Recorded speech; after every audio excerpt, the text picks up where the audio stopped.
हुआ चंद्रयान तृतीय चांद के दक्षिणी ध्रुव की सतह पर उतर गया है। भारत दुनिया का पहला देश बन गया है जिसका अभियान चांद के दक्षिणी ध्रुव पर उतरा है। इसके पहले चांद पर रूस, अमेरिका और चीन का अभियान सफलतापूर्वक पहुंचा है, लेकिन दक्षिणी ध्रुव पर पहुंचने वाला चंद्रयान तृतीय पहला अंतरिक्ष अभियान है। हम पहले ही साफ कर देना चाहते हैं कि अंतरिक्ष विज्ञान के संवाददाता और विशेषज्ञ नहीं हैं, लेकिन इन अभियानों को लेकर कई प्रमुख अखबारों में जो विश्लेषण छपे हैं हमने उनकी मदद ली है। The Hindu, Indian express, economic times, wall street journal, guardian, New York times, Washington post, ताकि आप दर्शकों को इस वीडियो में इस अभियान से जुड़ी तमाम मुख्य बातों से परिचय करा सकूं। अगर हमसे कुछ गड़बड़ी हो जाए तो जरूर बताइएगा। तो अब हम अपना अभियान शुरू करते हैं। जिस इसरो के YouTube चैनल पर इसका सीधा प्रसारण हो रहा था, उस YouTube चैनल पर 42 लाख से ज्यादा लोग लाइव देख रहे थे। अगर हमसे देखने में चूक नहीं हुई तो एक वक्त 70 लाख से भी ज्यादा लोग लाइव देख रहे थे। आखिरी चरण में भी चंद्रयान तृतीय ने अपनी यात्रा बिना किसी हिचक या गड़बड़ी के पूरी कर ली। तेलगी के बारे में सुना है ना? तेलगी खोटा सिक्का है, तेलगी सांप है। हिचक या गड़बड़ी के पूरी कर ली। एक समय ऐसा आया जब लैंडर चंद्रमा की सतह से मात्र 27 किलोमीटर दूर रह गया। सब कुछ आराम से हो रहा था। 8 मिनट की यात्रा के बाद अपनी गति को कम करता रहा और नीचे आने लगा। इस वक्त पर कमेंटेटर ने बताया कि लैंडिंग में कोई दिक्कत नजर नहीं आ रही है। 27 किलोमीटर की दूरी रह गई थी, उसके बाद 22 किलोमीटर, और इसी तरह सतह से दूरी घटती रही और धड़कनें बढ़ती रहीं कि अब क्या होगा। मगर कमेंटेटर आश्वस्त करता रहा कि सब कुछ सुरक्षित है, मंजिल नजदीक आ गई है। लैंडर केवल 10 किलोमीटर दूर रह गया था। इसी वक्त कमेंटेटर सूचना देता है कि प्रधानमंत्री नरेंद्र मोदी जी सभी का उत्साहवर्धन करने के लिए दक्षिण अफ्रीका से जुड़ गए हैं। अंग्रेजी में भी इसकी घोषणा होती है और वे स्क्रीन पर दिखते हैं। इसके बाद प्रधानमंत्री कई बार स्क्रीन पर आते हैं और लैंडर के साथ साथ दिखाई देने लगते हैं। जब लैंडर चांद की सतह से 600 मीटर दूर था, प्रधानमंत्री स्क्रीन पर आते हैं। जब लैंडर 300 मीटर दूर था, तब प्रधानमंत्री स्क्रीन पर आते हैं। और जब लैंडर चांद की सतह से 65 मीटर दूर रह गया था, तब से लेकर सतह पर उतरने तक प्रधानमंत्री लगातार लैंडर के साथ साथ स्क्रीन पर नजर आते हैं। अच्छा होता प्रधानमंत्री इस घटना के बाद आते, ना कि इस घटना से अपने आप को जोड़ लेते। खैर, लैंड होते ही देश को संबोधित करते हुए उन्होंने कहा कि यह पल अविस्मरणीय है, अभूतपूर्व है और अमृतकाल को भी याद किया। नोट कर लीजिए कि प्रधानमंत्री के बारे में यह सूचना लैंडर के चांद पर उतरने के बराबर महत्वपूर्ण है। लैंड होने के बाद इसरो के चीफ ने 2 पंक्ति कहते हुए प्रधानमंत्री को माइक और कैमरा सौंप दिया। भारत और इसरो की सफलता पर बधाई देते हुए कांग्रेस नेता जयराम रमेश एक वीडियो बयान जारी करते हैं और विक्रम साराभाई को याद करते हुए इसरो का इतिहास बताते हैं। सतीश धवन, ब्रह्म प्रकाश, UR राव जैसे वैज्ञानिकों के योगदान को याद करते हैं। जयराम रमेश ने कहा कि यह सब कुछ साझा प्रयास का नतीजा है। 2008 में शुरू हुआ चंद्रयान प्रथम का सफर आज अपनी मंजिल पर पहुंच गया है। चांद पर भेजे जाने वाले अभियान मुश्किल माने जाते रहे हैं। यह मानकर चला जाता है कि असफलता मिलेगी, इसलिए इस अभियान की सफलता का महत्व बहुत ज्यादा बढ़ जाता है। चांद के दक्षिणी ध्रुव पर भारत से पहले रूस ने पहुंचने की कोशिश की, मगर उसका लूना 25 लैंडर चांद की सतह पर उतरने से पहले ही चूर चूर हो गया। सोवियत संघ के विघटन के बाद रूस का यह पहला प्रयास था, सफल नहीं हो सका। लूना 25 लैंडर और चंद्रयान द्वितीय की असफलता को देखते हुए चंद्रयान तृतीय के लैंड करने को लेकर आशंकाएं जताई जा रही थीं, मगर अब सब दूर हो चुकी हैं, खारिज हो चुकी हैं और सफलता पूरे देश और पूरी दुनिया के सामने है। चंद्रयान तृतीय लैंड कर चुका है। अमृत काल की प्रथम प्रभा में सफलता की यह अमृत वर्षा हुई है। हमने धरती पर संकल्प लिया और चांद पर उसे साकार किया। और हमारे वैज्ञानिक साथियों ने भी कहा, India is now on the moon. आज हम अंतरिक्ष में नए भारत की नई उड़ान के साक्षी बने हैं।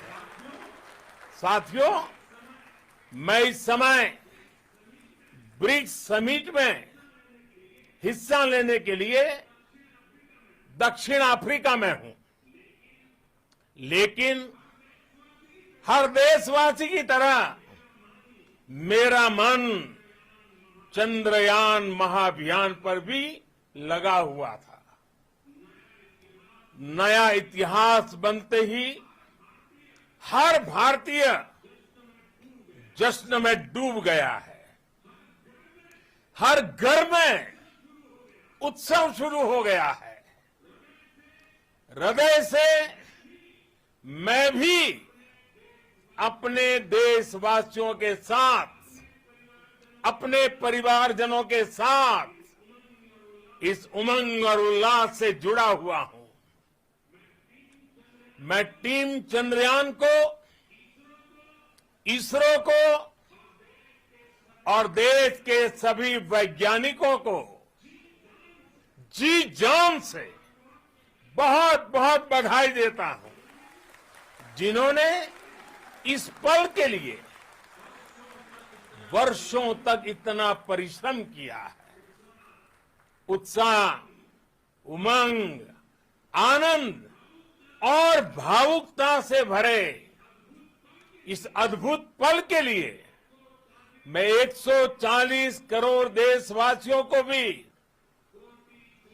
कोटि कोटि बधाइयां देता हूं। इसरो की आज की उपलब्धि वाकई में शानदार है, वाकई में बेमिसाल है। 1962 के फरवरी महीने में होमी भाभा और विक्रम साराभाई के दूरदर्शिता के कारण इनकोस्पार की स्थापना की गई। इनकोस्पार यानी कि Indian national committee on space research. और इनमें से जो पहले व्यक्ति शामिल थे, पहले 5-4 व्यक्तियों में से जो शामिल हुए थे इनकोस्पार में, एपीजे अब्दुल कलाम थे। इसके बाद में 1969 में अगस्त के महीने में विक्रम साराभाई, जो हमेशा अंतरिक्ष विज्ञान और अंतरिक्ष अनुसंधान को विकास के दृष्टिकोण से देखा करते थे, उन्होंने इसरो की स्थापना की। 1972 और 1984 के बीच में सतीश धवन आए और उन्होंने, मैं समझता हूं, अद्वितीय नेतृत्व दिखाया। वैज्ञानिक दृष्टिकोण से, तकनीकी दृष्टिकोण से, मैनेजमेंट के दृष्टिकोण से जो योगदान उनका रहा है वो बिल्कुल बेमिसाल योगदान रहा है। उनके साथ ब्रह्म प्रकाश जी भी थे और ब्रह्म प्रकाश हमारे एकमात्र व्यक्ति रहे हैं जिन्होंने हमारे परमाणु ऊर्जा कार्यक्रम और अंतरिक्ष अनुसंधान कार्यक्रम में भी परिवर्तनकारी योगदान रहा है। सतीश धवन के बाद UR राव से शुरुआत हुई और कई चेयरमैन आए और उन्होंने अपनी विशेष योगदान दिया इसरो को और हमारे अंतरिक्ष कार्यक्रम को। आज जो हम सफलता देख रहे हैं, ये एक सामूहिक संकल्प, एक सामूहिक कामकाज और जो कहते हैं कलेक्टिव टीम एफर्ट का नतीजा है। ये सिस्टम का नतीजा है, एक व्यक्ति का नहीं है। भारत के मिशन में एक ही रुकावट कही जा रही थी, सूरज की रोशनी की। अगर सूरज की रोशनी सही समय पर नहीं मिलती तो थोड़ा और इंतजार करना पड़ जाता, क्योंकि उसी से लैंडर ऊर्जा लेने वाला था। तब शायद सितंबर महीने तक इंतजार करना पड़ता, लेकिन 23 अगस्त की अनुमानित तारीख को ही चंद्रयान तृतीय लैंड कर गया। इस बार चंद्रयान तृतीय की डिजाइन चंद्रयान द्वितीय की तरह थी, लेकिन इसके पांवों को ज्यादा मजबूत बनाया गया ताकि सतह पर उतरने में मदद मिले। चांद के दक्षिणी ध्रुव की सतह काफी ऊबड़ खाबड़ मानी जाती है, इसलिए ऐसा किया गया। पहले के मिशन चांद की भूमध्य रेखा के आसपास ही भेजे गए। चंद्रयान तृतीय में सौर ऊर्जा के सेल ज्यादा लगाए गए हैं ताकि ऊर्जा की कमी ना हो। इसके सेंसर में भी सुधार किया गया है जिससे ऊंचाई का सही पता लगाया जा सके। अंतरिक्ष यान की गति को तेज करने के लिए सॉफ्टवेयर में भी बदलाव किए गए हैं। चंद्रयान द्वितीय के फेल होने में एक कारण सॉफ्टवेयर की कमी का भी माना गया था। रूस की तुलना में चंद्रयान तृतीय ने बहुत लंबा समय लिया है, 40 दिन का समय लिया, क्योंकि इसका भार, पेलोड बहुत ज्यादा था और ईंधन कम। इसलिए इसने पृथ्वी और चांद के गुरुत्वाकर्षण बल का सहारा लेते हुए दोनों के कई चक्कर काटते हुए सफर तय किया है। इस 21वीं सदी में चांद पर 2 ही अभियान सफलतापूर्वक पहुंचे हैं। सबसे पहले चीन ने कामयाबी हासिल की थी और अब भारत ने। 20वीं सदी में रूस और अमेरिका ने चांद पर उपग्रह भेजकर दुनिया को हैरान कर दिया था। चांद के दक्षिणी ध्रुव पर सफलतापूर्वक अपना मिशन उतारने वाला भारत ही पहला देश बना है। चांद पर पहुंचने वाला भारत अब चौथा देश हो चुका है।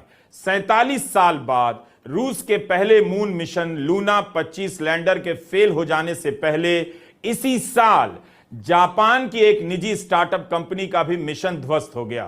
पिछले 4 साल में 3 मिशन भेजे गए, सभी ऑर्बिट में सफलतापूर्वक पहुंच तो गए, चक्कर लगाते रहे, लेकिन सतह पर कोई नहीं उतरा। इनमें भारत, इजराइल, संयुक्त अरब अमीरात और जापान की एक कंपनी भी थी। इस समय भारत के प्रधानमंत्री नरेंद्र मोदी दक्षिण अफ्रीका के जोहानिसबर्ग में हैं। जब चंद्रयान प्रथम लॉन्च हुआ था तब अक्टूबर 2008 में उस समय के प्रधानमंत्री मनमोहन सिंह जापान में थे। चंद्रयान तृतीय के लॉन्च के समय प्रधानमंत्री मोदी पेरिस में थे, इस समय जोहानिसबर्ग में हैं। चंद्रयान प्रथम की सफलता को मनमोहन सिंह ने इस दिशा में पहला कदम बताया था। उसके 1 साल पहले चीन ने अपना अभियान चांद पर भेजा था। उस वक्त चंद्रयान प्रथम की सफलता पर बात करते हुए इसरो के तत्कालीन निदेशक भास्कर नारायण ने कहा था कि चीन हमसे 1 साल आगे तो चला गया है, लेकिन हम इस अंतर को कम करने की पूरी कोशिश कर रहे हैं। भारत के वैज्ञानिकों ने अपना वादा निभाया और आज चीन को पीछे छोड़ते हुए भारत चांद के दक्षिणी ध्रुव पर पहुंचने वाला दुनिया का पहला देश बन गया है। 2019 में चीन का एक अभियान चांद की सतह पर उतरा था, मगर दक्षिणी ध्रुव पर नहीं। इस जगह पर चीन अगर पहुंचेगा तो भारत के बाद ही पहुंचेगा। 14 जुलाई को आंध्र प्रदेश के श्रीहरिकोटा से चंद्रयान तृतीय लॉन्च हुआ था। तब से इसमें कोई खराबी नहीं आई है, बल्कि रूस की असफलता के बीच चांद की सतह से जब तस्वीरें आ गईं तो दुनिया दंग रह गई। 4 साल पहले चांद के दक्षिणी ध्रुव पर भारत का रोवर नहीं उतर पाया था। यहां पहुंचने में जापान, इजराइल, संयुक्त अरब अमीरात के अभियान भी असफल हुए हैं। चंद्रयान तृतीय के साथ जो रोवर गया है उसकी मदद से 2 हफ्ते तक सतह का अध्ययन किया जाएगा और यह अभियान 2 हफ्ते तक का ही माना जा रहा है। होता यह है कि उपग्रह की रफ्तार कई हजार मील प्रति घंटे होती है। इतनी तेजी से वह सतह पर उतरेगा या टकराएगा तो चूर चूर हो जाएगा। इसलिए इसकी रफ्तार को धीमा करना चुनौती का काम होता है। कई हजार मील प्रति घंटे से घटाकर 10 किलोमीटर प्रति घंटे पर लाना पड़ता है और फिर एकदम से रुक जाना होता है। इसरो के वैज्ञानिकों ने कहा कि रफ्तार धीमा करने का काम सफलतापूर्वक कर लिया गया है। चांद पर पृथ्वी की तरह इतनी हवा नहीं है कि गिरती चीज की गति को कम कर दे, जैसे पैराशूट हवा से भरकर धीमा हो जाता है। चांद पर इसके लिए अतिरिक्त ईंधन की जरूरत होती है और इसमें एडजस्टमेंट का स्कोप बहुत कम होता है, क्योंकि ईंधन बहुत कम होता है। चांद पर गुरुत्वाकर्षण भी कम है।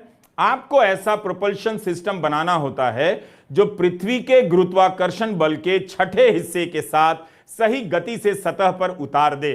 यह बहुत ही चुनौती वाला काम है, वैज्ञानिकों के लिए नहीं, मेरे लिए भी, जो इसे हिंदी में बताने का प्रयास कर रहा हूं। मगर भारत ने यह काम कर दिखाया। इसे ऐसे समझिए, आप पृथ्वी पर 100 किलो के हैं तो चांद पर 16.5 किलो के होंगे। इसलिए यान का और ईंधन लगता होगा, क्योंकि चांद की सतह का बल आपकी मदद नहीं कर रहा, आपको अपनी तरफ खींच नहीं रहा।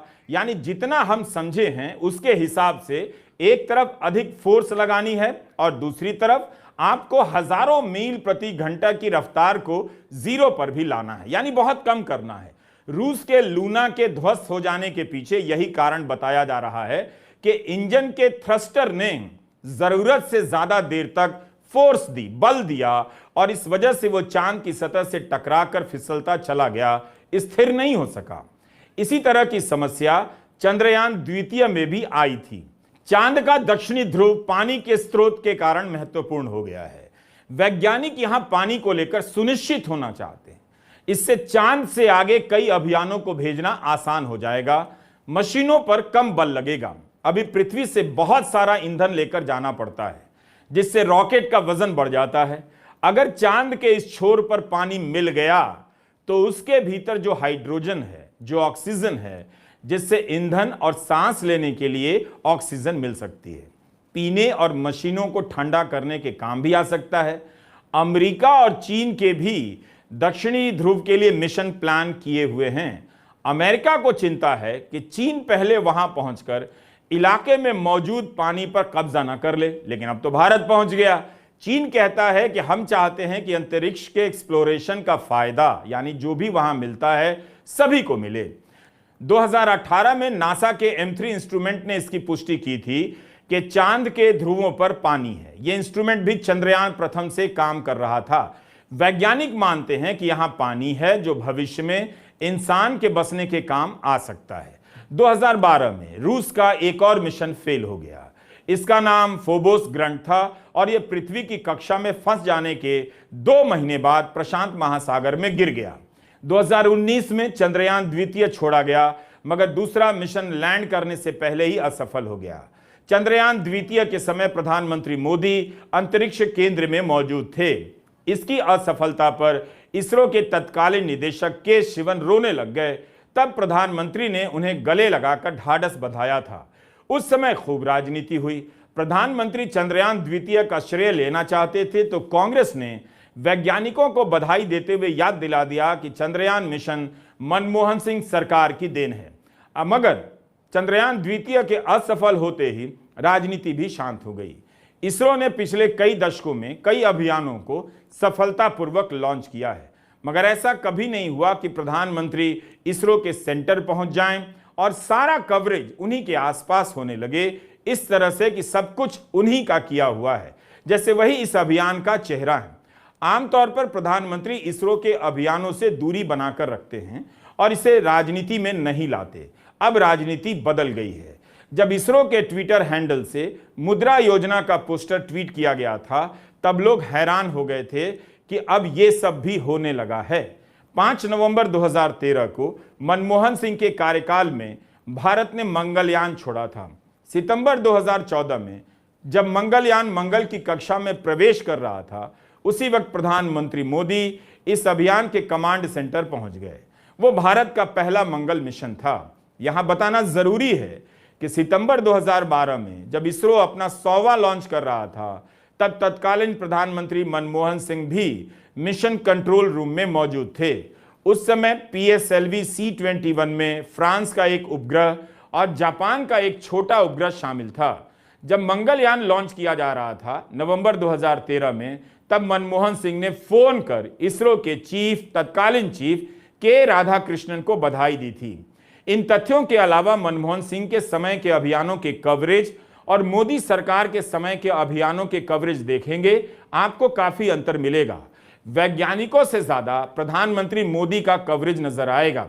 इसरो के निदेशक का ही नहीं, बाकी सभी वैज्ञानिकों का इंटरव्यू हुआ करता था 2014 से पहले।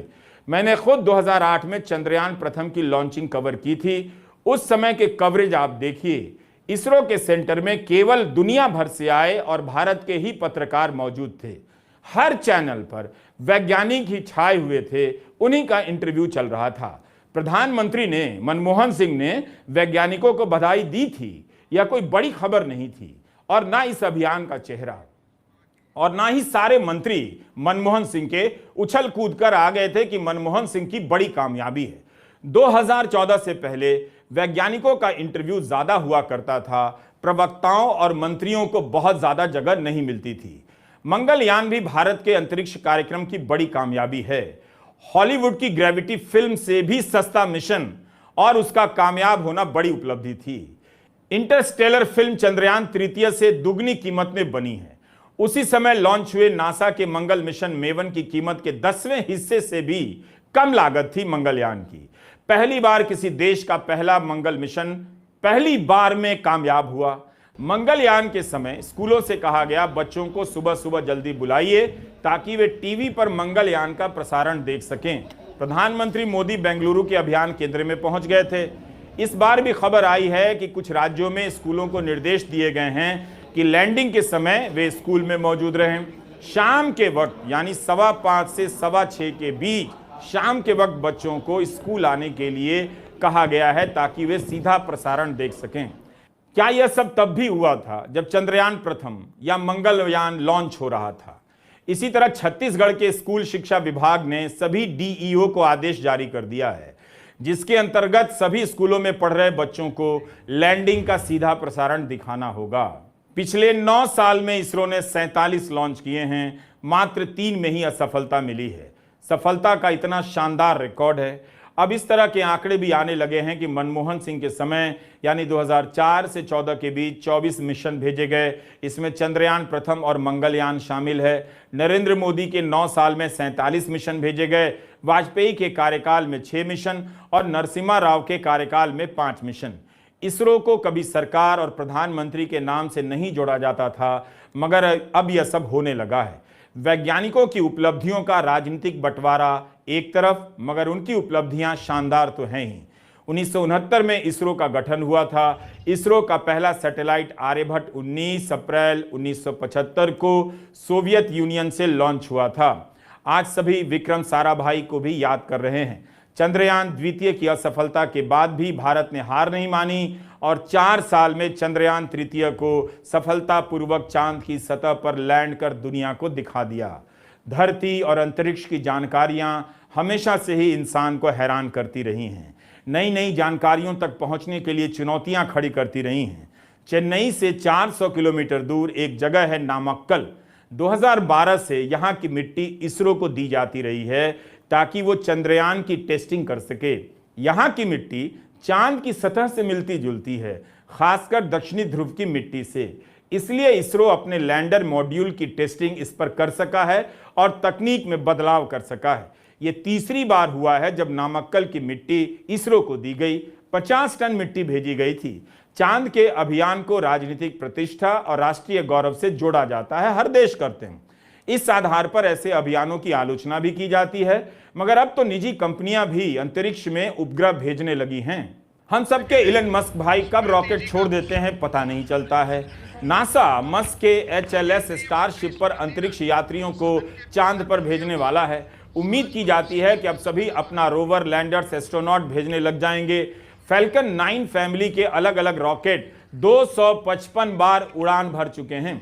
इस आदमी ने तो रॉकेट को टैक्सी बना दिया है। भाई कहीं चांद पर ओला उबर की सेवा ना शुरू कर दे। याद रखिएगा, ध्यान दीजिएगा, अंतरिक्ष अभियानों का निजीकरण एक अलग मसला है। अभी तक इन अभियानों को पूरी दुनिया और देश के हित में समझा जाता था, मगर अब यहां भी दुकानें खुलने लगी हैं। मस्क के भेजे गए उपग्रह से जनता को कितना फायदा होता है, एक प्राइवेट मालिक को कितना होता है, अमीर लोगों को कितना होता है, इसका अलग से अध्ययन किया जाना चाहिए। जापान भी अंतरिक्ष में पर्यटन की योजना पर काम कर रहा है। अमेरिका में पहले ही हो चुका है। अब लोग अंतरिक्ष पर सैर करने भी जाएंगे। जल्दी ही भारत में कई राज्यों के मुख्यमंत्री अपनी तीर्थ यात्रा योजना में इसे भी शामिल कर देंगे वोट के लिए। बहरहाल अंतरिक्ष अभियानों में फिर से सरकारों की भी दिलचस्पी बढ़ने लगी है।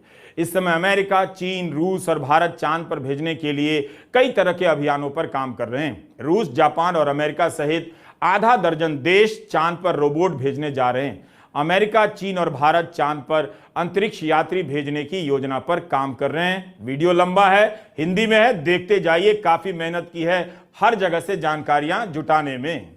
नासा भी 3 अभियान भेजने की तैयारी कर रहा है। रूस और चीन मिलकर चांद पर रिसर्च स्टेशन बनाना चाहते हैं, इंसानों को बसाना चाहते हैं। कई देश की सरकारें और प्राइवेट कंपनियां भी इस सेक्टर में कूद गई हैं। इसी जून में अंतरिक्ष अभियानों को लेकर भारत और अमेरिका के बीच कई महत्वपूर्ण करार हुए हैं। रूस और चीन की तरह भारत भी अंतरिक्ष यात्री भेजने की तैयारी कर रहा है। इस अभियान का नाम गगनयान है।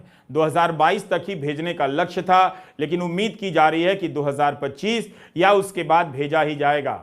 चंद्रयान की सफलता के बाद गगनयान को भी हौसला मिलेगा। उम्मीद की जाती है कि नासा ह्यूस्टन के जॉनसन स्पेस सेंटर में भारतीय अंतरिक्ष यात्रियों को प्रशिक्षण दे रहा है या देने वाला है। 2024 में दोनों देश मिलकर साझा अंतरिक्ष केंद्र की स्थापना करेंगे।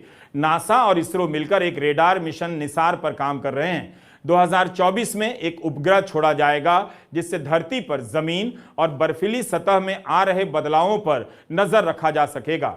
भारत ने अमेरिका के साथ आर्टेमिस अकॉर्ड पर दस्तखत किया है। इसके तहत 1967 की आउटर स्पेस ट्रीटी भी आ जाती है, जो सौर ग्रहों के संसाधनों के इस्तेमाल की इजाजत देती है। भारत का सौर मिशन आदित्य भी आने वाले कुछ हफ्तों में लॉन्च होने वाला है। इसी हफ्ते जापान की स्पेस एजेंसी जाक्सा भी चांद पर स्मार्ट लैंडर भेजने वाली है। अप्रैल में जापान की एक प्राइवेट स्टार्टअप कंपनी ने चांद पर लैंडर भेजने का प्रयास किया, फेल हो गई कंपनी। इसरो और जाक्सा भी मिलकर 2025 के लिए एक मून मिशन पर काम कर रहे हैं। अंतरिक्ष अभियानों का बजट बहुत ज्यादा होता है। नासा का बजट तो 2 लाख करोड़ का बताया जाता है। भारत के अंतरिक्ष विभाग का बजट बहुत मामूली है। इसमें भी इस साल बजट में 8% की कटौती हो गई। ये समाचार आप फिर से देख सकते हैं। हिंदू अखबार की रिपोर्ट है कि भारत के अंतरिक्ष विभाग के लिए इस साल बजट में पिछले साल के मुकाबले 8% की कमी की गई। पिछले बजट में 13,700 करोड़ रुपए दिए गए थे। इस बार 12,543 करोड़ का बजट है।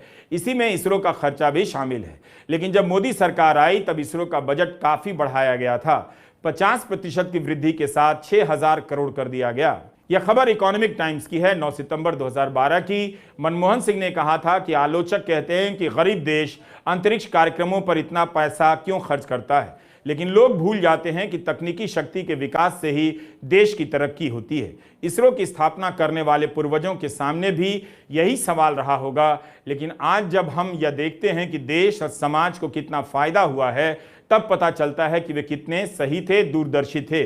मनमोहन सिंह शायद जवाहरलाल नेहरू और विक्रम साराभाई की तरफ इशारा कर रहे थे। चीन और अमेरिका का जितना बजट है उसकी तुलना में भारत का बजट कुछ भी नहीं, लेकिन सफलता बहुत बड़ी है। चंद्रयान तृतीय की लागत करीब 615 करोड़ रुपए है। इसके मुकाबले नासा के चांद पर इंसानों को भेजने के नए मिशन आर्टेमिस की कीमत या बजट करीब 7.25 लाख करोड़ रुपए बताई जाती है। यह इतना महंगा मिशन है कि नासा के ऑडिटर ने अमेरिकी सीनेट को इसकी कीमत को लेकर चेतावनी जारी की है। उस हिसाब से देखें तो भारत के अभियान कितने किफायती हैं। भारत के इस सरकारी अभियानों की कामयाबी ने प्राइवेट और सरकारी दोनों सेक्टरों के लिए संभावनाओं के नए द्वार खोल दिए हैं। लूना 25 लैंडर के क्रैश करने से राष्ट्रपति पुतिन को भी धक्का पहुंचा है। वे अपने मिशन की कामयाबी का राजनीतिक इस्तेमाल करना चाहते थे। दुनिया को दिखाना चाहते थे कि पश्चिम के प्रतिबंधों के बावजूद रूस मजबूत है। शीत युद्ध के समय भी रूस ने अपनी ताकत का इसी तरह से प्रदर्शन किया था। रूस पहला देश था जिसने शीत युद्ध के समय अपने पहले यूरी गागरिन और बाद में वैलेंटीना टेरेश्कोवा को बिठाकर पृथ्वी की कक्षा में पहुंचा दिया। वे अंतरिक्ष में जाने वाली पहली महिला थीं। हाल के सालों में रूस अंतरिक्ष तकनीक के मामले में काफी पिछड़ गया है, क्योंकि सरकार अब सेना पर ज्यादा पैसे खर्च करती है। 1976 में लूना 24 के बाद रूस ने पहली बार लूना 25 लैंडर भेजा। चांद की सतह पर उतरने से पहले इसका संपर्क टूट गया और चूर चूर हो गया। यूक्रेन युद्ध के बाद से रूस अपने सैटेलाइट से संपर्क करने के लिए दूसरे देशों से सहयोग नहीं ले पाया। मुमकिन है इस कारण भी दोबारा संपर्क स्थापित करने में मुश्किलें आई हों। 11 अगस्त को लॉन्च हुआ लूना 25। अगर चांद के दक्षिणी ध्रुव पर पहुंच जाता तो उसे दुनिया का पहला मिशन कहा जाता। रूसी मिशन के निदेशक ने दावा किया था कि उनके मिशन की सफलता के चांस 70% हैं। लूना 25 को सोयूज रॉकेट पर भेजा गया था, जबकि रूस के सोयूज सीरीज के रॉकेट इतिहास में सबसे सफल माने जाते हैं।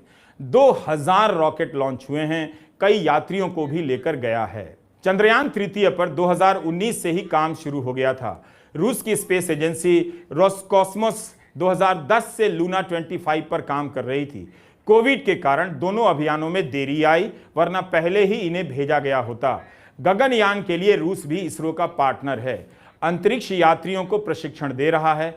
इस तरह से रूस की असफलता का असर भारत पर भी पड़ता है। भारत की सफलता से रूस भी लाभान्वित होता है। जिस तरह से कई देश अंतरिक्ष कार्यक्रमों में एक दूसरे के साझेदार बनते हैं, एक दूसरे के उपग्रहों में सवार होते हैं, इनके बीच प्रतिस्पर्धा की कहानी गढ़ने से पहले इन तथ्यों को भी ध्यान से देखना चाहिए।